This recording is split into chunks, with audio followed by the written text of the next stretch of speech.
అన్నట్టుగా ఆయన కూడా పోటీ పడుతున్నాడు కిషన్ రెడ్డి గారితో. సహజం జాతీయ పార్టీలో.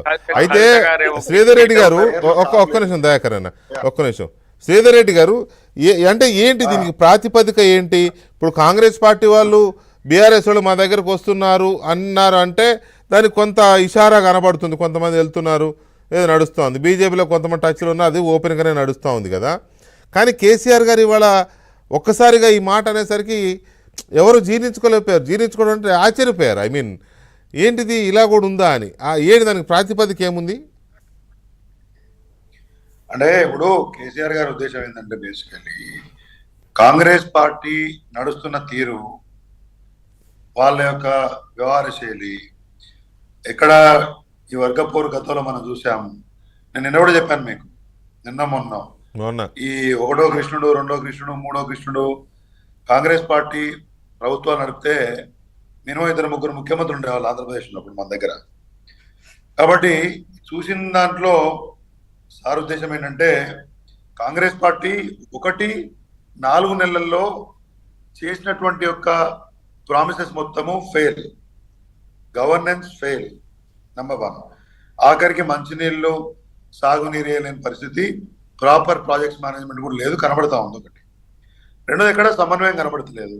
మూడవది ఇవాళ ఎంతసేపటికి ఓడిపోయినాం మేము, 100 రోజులు మాకు ఇవ్వండి అధికారం, మాకు వచ్చింది కొత్తగా అని చెప్పినట్టు మీరు దాని మీద మానేసి దృష్టి, పొద్దున్న లేస్తే బీఆర్ఎస్ పార్టీ కూలిపోతుంది, తేలిపోతుంది, మూసుకుంటారు, చేసుకుంటారు, మేము గేట్లు ఇవాళ తెరుస్తాం, రేపు తెరుస్తాం, ఎల్లుండి తెరుస్తాం, మేము ఇక గేట్లు తెరిస్తే మొత్తం కట్టలు కట్టుకొని దుంకి మా పాటలకు వస్తారే అని చెప్తారు.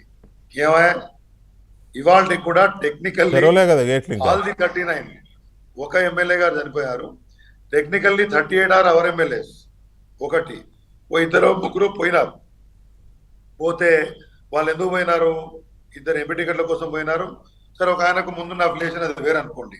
కానీ ఏం సాధించగలిగినారు?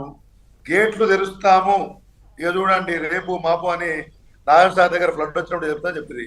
ఏమైంది? ఇప్పుడు తుప్పిర్లు కూడా బయటకు వస్తలేవు.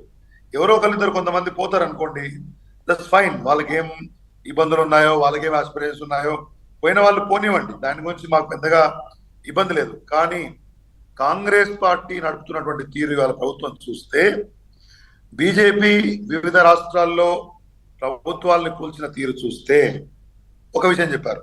తర్వాత రేవంత్ రెడ్డి గారు మన ఒక జాతీయ ఛానల్లో మాట్లాడుతూ, తొలిసారి ఓటర్లు బీజేపీకి ఓటేస్తారు కదా అంటే వేయనీయండి అన్నారు. ఒక Congress chief minister asking the first time voters to vote for BJP, prime minister Modi. కాబట్టి ఆటోమేటికల్లీ సస్పిషన్స్ ఉంటాయి కదా. అట్లాంటి సిచ్యువేషన్, ఒక హైపోథెటికల్ సిచ్యువేషన్ అరైజ్ అయితే why will people follow Revanth Reddy? ఆయనకు ఏమన్నా ఇబ్బంది ఉంటే ఓ హేమంత్ విశ్వ శర్మ లాగానో, ఓ జ్యోతిరాజ సింధియా లాగానో, ఓ నారాయణ రాగా లాగానో పోతే పోతాడేమో. కానీ కరడుగట్టిన కాంగ్రెస్ వాళ్ళు ఎందుకు పోతారు? ఆయన అంటే